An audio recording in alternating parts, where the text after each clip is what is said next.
नमस्कार, मैं Sandeep sir. G20 summit समाप्त हो गया है, लेकिन उससे जुड़ी हुई खबरें आज भी बहुत महत्वपूर्ण बनी हुई है। क्योंकि आपको पता ही है कि G20 में जो भारत मंडपम में जहाँ ये ऑर्गेनाइज हुआ प्रगति मैदान में, वहाँ भारत की संस्कृति की आपको झलक दिखी जाएगी। बहुत सारी चीज़ों को वहाँ रखा गया, चाहे वो पाणिनि की अष्टाध्यायी हो, ऋग्वेद के कुछ डॉक्यूमेंट्स हों, कई सारे भारत के क्राफ्ट यानी कि शिल्प हों, आज की दुनिया के भारत की चीज़ें जैसे डिजिटल इंडिया का लोगो हो या आधार कार्ड हो या अनगिनत और भी चीज़ें। जैसा कि आप यहाँ पर ये आर्टिकल में आप देख ही सकते हैं, exhibition at G20 venue to showcase the India's culture, art, technology, advancement. Art भी है और टेक्नोलॉजी भी है आज का भी। लेकिन आज बात इसकी नहीं, भारतीय संस्कृति और भारतीय टेक्नोलॉजी की बात क्या है, जरा इसको समझाएं।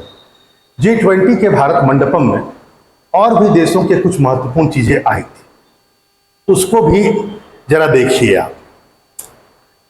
तो आप देखेंगे कि G20 में जो आया था, एक कॉपी आई थी मैग्ना कार्टा की। ध्यान से समझिए, यहां पर मैं थोड़ा बड़ा कर दूं आप लोगों के लिए, शायद आप लोग पढ़ पाए इसको। देखिए, यहां पर एक कॉपी मैग्ना कार्टा की आई थी। फिर यूनाइटेड किंगडम का फेमस चार्टर राइट्स आया था। 15वीं शताब्दी का ब्रॉन्ज का अपोलो की मूर्ति आई थी इटली की, और चाइना का भी 18वीं शताब्दी का फुहा जार जो चाइना का था ऑब्जेक्ट है एक, वह भी आया था। उस सबको भी कल्चर में स्थान दिया गया। आज और भी बहुत सारी बातें हैं, जरा देखा जाए। मोनालिसा पेंटिंग है, गुटेनबर्ग का बाइबल है ना, और आप देख सकते हैं। लेकिन आज बात मैग्ना कार्टा की, क्योंकि यह इसने विश्व की राजनीति को बदल दिया, और इसलिए इतना इंपॉर्टेंट है आज भी इंग्लैंड के लिए, और इंग्लैंड ने इसे G20 तक पहुंचाया। इसका एक कॉपी भेजा गया कि आप भारत के मंडप में इसे जरूर लगाएं। क्या है मैग्ना कार्टा के बारे में, जरा समझते हैं और देखते हैं।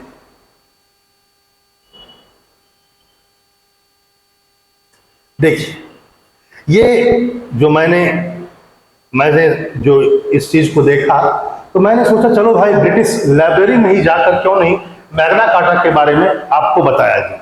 अपनी तरफ से बताने से अच्छा है कि आखिर ब्रिटेन की लाइब्रेरी में मैग्ना कार्टा के विषय में क्या क्या लिखा गया। तो ये ब्रिटिश लाइब्रेरी से लिया हुआ है मैग्ना कार्टा, जैसा कि यहाँ पर लिखा हुआ है इसी के बारे में। और देखते हैं मैग्ना कार्टा क्या है, जरा समझा जाए।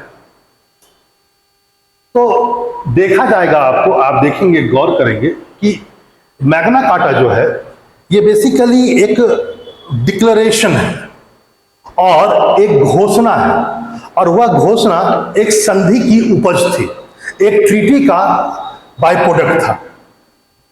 ट्रीटी थी ब्रिटेन के राजा और विद्रोहियों के बीच में, ब्रिटेन के ही कुछ लोग, और जब उन्होंने विद्रोह किया तो राजा को अंतगतवा उनकी बातों को मानना पड़ा, और उसके बाद राजा ने जो घोषणा की उसने पूरे इंग्लैंड ही नहीं पूरे विश्व को बदल करके रख दिया। इसे हिंदी में महाअधिकार पत्र भी कहा जाता है। क्या है देखते हैं। जैसे कि यहां पर मैंने कहा मैग्ना कार्टा का मतलब हुआ द ग्रेट चार्टर या महाअधिकार पत्र। एक प्रकार से ये डॉक्यूमेंट है, एक घोषणा भी है, जो ओरिजिनली इशू किया गया था किंग जॉन के द्वारा। ये इंग्लैंड के किंग थे। इसका ये टाइम पीरियड है 1199 से लेकर 1216 तक। और मैग्ना कार्टा किस समय फेस किया गया था, लाया गया था 1215 में। इस बार के लिए बहुत इंपॉर्टेंट है, वेरी वेरी इंपॉर्टेंट, ठीक है। तो मैग्ना कार्टा जो इशू किया गया था 1215 में किया गया था। कौन थे राजा? जॉन, इंग्लैंड के। लेकिन यहां पर क्या ध्यान देना है, वह यह ध्यान देना है कि मैग्ना कार्टा कोई जो अधिकार महाअधिकार पत्र है जिसको कहा जाता है, यह जैसा कि मैंने आपसे कहा कि एक संधि की उपज थी जो दबाव में लाया गया था। यानी ये राजा की मर्जी का परिणाम नहीं था, यह दबाव में की गई एक संधि थी जिसे महाअधिकार पत्र कह दिया गया। इसमें क्या बात थी, मैं जरा समझा जाए, इसको देखा जाए। यानी कि इसमें साफ कहा गया है कि ये एक सॉल्यूशन था जो पॉलिटिकल क्राइसिस जो उस समय फेस किया जा रहा था ब्रिटेन में, उससे बाहर निकलने के लिए ही इसको लाया गया। और इसने क्या किया जरा समझिए, क्यों इतना बड़ा बात की, आखिर इंग्लैंड ने इसे क्यों लाया, तो जरा समझिए इसने क्या किया। आपको समझ में आ रहा है? 1215 यानी अभी सल्तनत काल ही भारत में स्थापित हुआ। रजिया सुल्तान अभी आई भी नहीं है, इल्तुतमिश और रजिया सुल्तान का समय चल रहा है और भारत अभी मध्यकाल में प्रवेश ही किया है। और उस समय देखिए मैग्ना कार्टा में क्या है, जरा समझिए। Magna Carta established for the first time the principle that everyone including the king was subjected to the law. बहुत बड़ी बात। इसमें यह कहा गया कि आम व्यक्ति से लेकर के राजा भी सब्जेक्टेड है अंडर लॉ, राजा भी कानून के अधीन है। आप जानते हैं राजतंत्र में कानून नहीं होता, कोई संविधान नहीं होता है, राजा की मर्जी ही कानून होता है। देश कानून के हिसाब से नहीं चलता है, राजा की मर्जी के हिसाब से चलता है। और मैग्ना कार्टा में क्या कह दिया गया? कहा यह गया कि कोई भी हो, राजा ही क्यों ना, वो कानून से बंधा हुआ है और कानून के हिसाब से ही वह चलेगा। ठीक है, और देखा जाए। यदि मैं और बात कहूं, इसमें और सारी बातें हैं, जरा देखा जाए। मैग्ना कार्टा में कुल मिलाकर के 63 क्लॉज हैं, यानी कि 63 प्रावधान किए गए जो बहुत सारे लोगों को अधिकार दिए गए थे, उसी से रिलेटेड है वो सारी बातें। और इसमें भी जो सबसे बड़ी बात थी वह यह थी 39 नंबर जो आर्टिकल था वह बहुत ही ज्यादा इंपॉर्टेंट रहा। 39 नंबर जो क्लॉज है, मैं आर्टिकल कह रहा था, इसमें यह था कि फ्री मैन, इसमें कहा गया, इस क्लॉज में कहा गया कि all free man the right of justice and a fair trial. मतलब यह दिया गया, इसमें कहा गया कि सभी फ्री मैन को, सभी स्वतंत्र व्यक्तियों को राइट टू जस्टिस दिया जाता है और अ फ्री ट्रायल, मतलब सबको अधिकार होगा न्याय प्राप्त करने का और जो न्याय की प्रणाली होगी वो बहुत फेयर होगी। ट्रायल जो होगा, जो केस चलेगा, वह उसमें कोई पक्षपात नहीं होगा। यहां पर एक बात और भी ध्यान देना होगा। आपको लग रहा होगा सर ये तो बहुत मॉडर्न कॉन्सेप्ट है, लेकिन इसमें एक छोटी सी कमी भी है। वो यह है कि यहां पर जो वर्ड फ्री मैन लिखा हुआ है, क्योंकि ये बात क्या कहा गया फ्री मैन के लिए, कि फ्री मैन को द राइट ऑफ जस्टिस होगा और फेयर ट्रायल होगा। ये फ्री मैन कौन है भैया? आपको पता होना चाहिए कि इंग्लैंड की जनसंख्या में स्वतंत्र व्यक्ति की संख्या बहुत कम थी, बहुत कम। अधिकतर जो लोग थे वो या तो किसान थे या तो भूमिहीन मजदूर थे। उन्हें फ्री मैन नहीं कहा जाता, उन्हें विलन्स कहा जाता। तो सच्चाई यह है कि यह पूरी जनसंख्या के लिए लाया गया था, फ्री मैन सबके लिए लाया गया था। और फ्री मैन कौन है? बड़े बड़े जमींदार मान लीजिए एक ढंग से, उनके लिए लाया गया था, आम जनों के लिए नहीं था। आगे आपको ये लिखा हुआ भी मिलेगा, मैं बताता हूं और क्या क्या बात है। एक बात तो श्योर है, सर्टेन है कि बहुत बड़ा कदम था उस समय के परिप्रेक्ष्य से, उस कंटेम्पररी वर्ल्ड के हिसाब से देखा जाए। और इसके कई प्रिंसिपल जो मैग्ना कार्टा के हैं वो आज भी रोल मॉडल बने हुए और हर जगह उसको स्थान मिला। जैसे माना जाए तो मैं कह सकता हूं United state bill of rights जो आया 1791 में, यहां पर यूनाइटेड स्टेट बेसिकली अमेरिका के बारे में बात किया जा रहा है। अमेरिका में जो बिल ऑफ राइट्स रहा वो भी मैग्ना कार्टा से ही इंस्पायर्ड था। फिर देखा जाए विश्व के कई संविधान हैं वह भी मैग्ना कार्टा से इंस्पायर्ड है। क्यों? भारत का नहीं है क्या? भारत में सभी व्यक्ति संविधान के अंतर्गत नहीं है, चाहे वो प्रधानमंत्री हो चाहे आम व्यक्ति हो, सब सब्जेक्टेड टू लॉ या कॉन्स्टिट्यूशन है, तो भारत में भी है। फिर देखा जाए तो universal declaration of human rights जो यूएनओ का किया गया, यूएनओ में जो सार्वभौमिक मानवाधिकार की घोषणा हुई थी 1948 में, उसमें भी आपको मैग्ना कार्टा का वो प्रिंसिपल दिखेगा। चाहे वो European convention of the human rights हो, वहां पर भी आपको मैग्ना कार्टा का आपको दर्शन होंगे, उसके क्लॉजेस के आपको भावनाएं मिलेगी, उस फीलिंग को मिलेगा। आगे चला जाए, यहां पर कुछ बातें और भी जरा समझा जाए। वो यह है कि देखा जाए, 1949 में मैग्ना कार्टा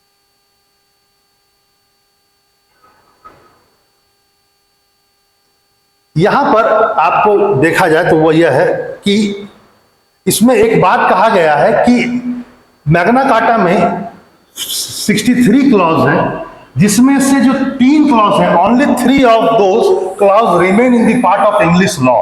मतलब इसमें से जो 3 क्लॉज है, इसमें तो मात्र 3 लिखा हुआ है, वो आज भी अंग्रेजी लॉ का भाग है। अच्छा, एक बात और भी ध्यान रखेंगे, वो यह है कि जब 1215 में मैग्ना कार्टा आया तो लगभग केवल 10 साल के अंतर्गत में, केवल 10 इयर्स के अंदर ही उसके कम से कम कहा जाए तो 1/3 यानी 1/3 क्लॉज तो खत्म ही हो गए, डिलीट हो गए, या तो उनको एमेंड कर दिया गया और फिर धीरे धीरे उनकी संख्या कम होती चलेगी, लेकिन फिर भी वह रोल मॉडल बना रहा है। इसको भी आप ध्यान में रखें। तो वो 3 क्लॉज क्या है जरा देखा जाए, जो आज भी है। पहला है, one defends the liability, liberty and the rights of the English church. मतलब प्रत्येक को यह अधिकार दिया गया कि वो इंग्लिश चर्च की रक्षा कर सकता है। दूसरा पॉइंट, यह इंग्लिश चर्च अपने अधिकारों की रक्षा कर सकता है, सरकार इंटरवीन नहीं करेगा। दूसरा point, another confirms the liberty and the custom of London and other town. मतलब इसमें यह भी कहा गया है कि चाहे लंदन हो या कोई भी शहर हो, वहां की परंपराओं को जीवित रखा जाएगा। कोई भी व्यक्ति वहां की परंपराओं को, वहां के कस्टम को जीवित रखने का उसको अधिकार है, उसको मानने का अधिकार है। और तीसरा बात जो सबसे फेमस है, उसको जरा देखा जाए, जो आज कई सारे संविधान की रीढ़ की हड्डी है, बैकबोन है, और जो रूल ऑफ लॉ को बताता है। क्या बताता है जरा देखिए, इसमें लिखा हुआ है तीसरा पार्ट, नो फ्री मैन। यहां पर फिर से है फ्री मैन, समझिएगा जो मैंने आपसे कहा free man. No free man shall be seized और इम्प्रिजन्ड, यानी कोई भी स्वतंत्र व्यक्ति ना तो सीज किया जाएगा, ना तो क्या कहता है सीज किया जाएगा, और न ही जेल में डाला जाएगा, or staple from the right, ना उसके अधिकारों को छीना जाएगा, न और पोजेशंस आउटलॉड और एक्सेल्ड। मतलब सिंपल सी बात है, न किसी व्यक्ति को उसको जेल भेजा जा सकता है, न उसके अधिकारों को उससे छीना जा सकता है, न उसकी संपत्ति को उससे छीना जा सकता है, न उसे गैर कानूनी करार दिया जा सकता है। ऐसी बातें भी इसमें कही गई। न उसे कहीं खड़ा होने से, न कहीं जाने से रोका जा सकता है, nor will be process with the force against him और sent other to do so.